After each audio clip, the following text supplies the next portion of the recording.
Oui, dans un monde aujourd'hui où tout tourne vers le numérique, encore plus vers l'intelligence artificielle, je vais te montrer dans cette vidéo comment est-ce que tu peux créer un code QR personnalisé. Le code QR personnalisé est un outil que tu peux utiliser pour des informations privées et confidentielles parce qu'il te permet de coder certaines informations pour qu'elles ne soient accessibles à certaines personnes que lorsque elles ont pu scanner le code, différemment à ce que tu fais habituellement, d'avoir peut-être un nom inscrit sur la tenue, des informations inscrites sur la couverture d'un cahier ou d'un support, je ne sais pas trop quoi. Tu peux utiliser le code QR pour faire passer un numéro de téléphone à quelqu'un de façon inaperçue, c'est-à-dire qu'en scannant le code QR, la personne a le numéro de téléphone. Tu peux utiliser le code QR pour envoyer un message à quelqu'un et que le message passe inaperçu. Une fois la personne scanne le code QR, elle obtient le résultat que tu veux ou alors que tu attendais qu'elle obtienne. Voilà, en quelques minutes, qu'est-ce que tu fais? Du coup, je me rends vers un navigateur, Google par exemple. Voilà, et ici sur Google, je vais utiliser l'intelligence artificielle pour générer le code QR. Ça ne me prend pas 30 secondes. Du coup, je suis sur Google, je vais chercher ChatGPT.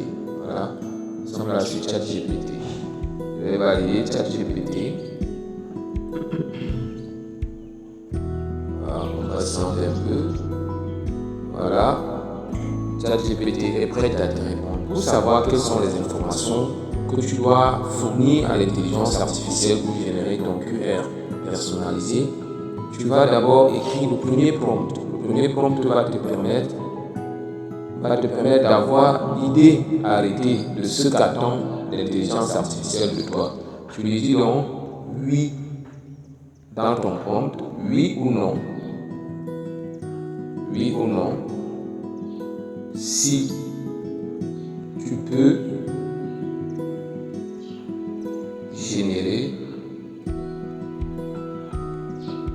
un code QR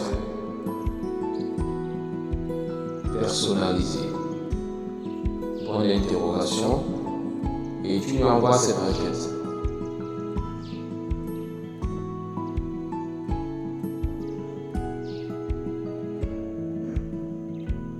Il dit oui je peux. Et voilà, maintenant il t'oriente. Il te dit que si tu veux, il va mettre la couleur. Si tu lui indiques la couleur, il y a le logo au centre si tu lui en donnes.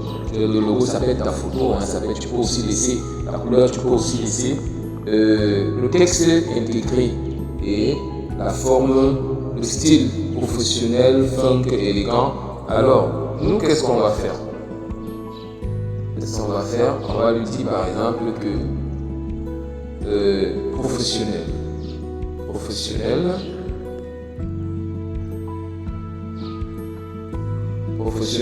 virgule, et ensuite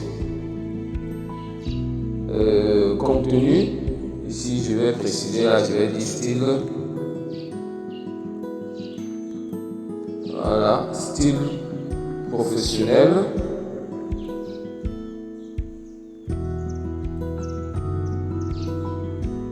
Style dans la professionnelle. Donc ensuite, après la virgule, je peux dire contenu tout simplement pour faire vite. Contenu, je mets là 2 points. Contenu, je mets par exemple pour mon cas, ce n'est pas ce que tu mettras pour ton cas.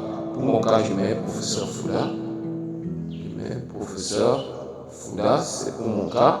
Je peux ajouter d'autres informations, professeur Fouda. Je peux ajouter mon numéro de téléphone. Je peux dire 6 98 et ainsi de suite. Bien, bref, tu ajoutes tout ce que tu veux, c'est le contenu.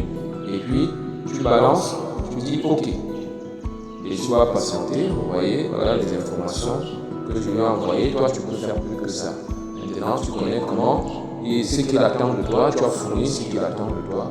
Et automatiquement, il commence à te générer le code QR. Et en quelques secondes, en fonction du débit et peut-être du matériel que tu utilises, donc ton code QR peut être disponible maxi en une minute.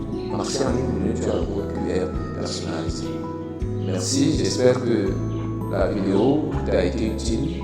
Et n'oublie pas, si tu as compris quelque chose, si tu as aimé, partage cette vidéo parce que c'est quelqu'un peut-être autour de toi chercher cette information. Dans la vidéo que je ferai dans les jours à venir, je montrerai par exemple comment générer un code barre pour une marchandise. Merci d'avoir suivi et agréable moment.